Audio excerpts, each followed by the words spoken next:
rehefa mandeha amin'ny toerana mihajo anao a bossa nova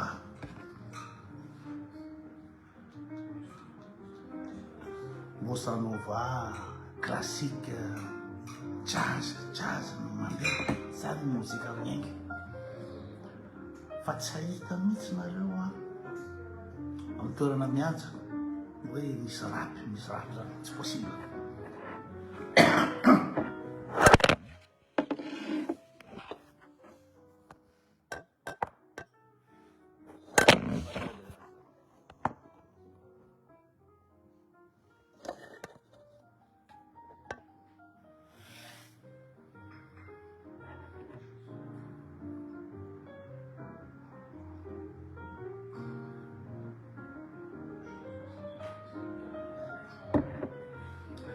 Taizanareo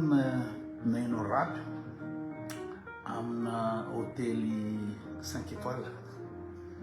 4 étoiles tsy mahay anao rapy zany nareo na 3 étoiles ary fa zany mozika teo bossa nova zany zao jazz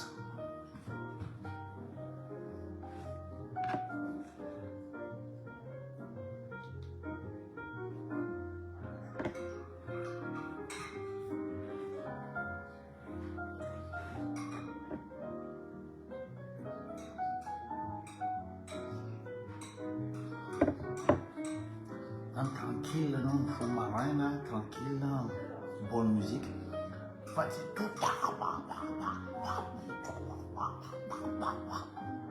mampivadika tsy dory mampitapy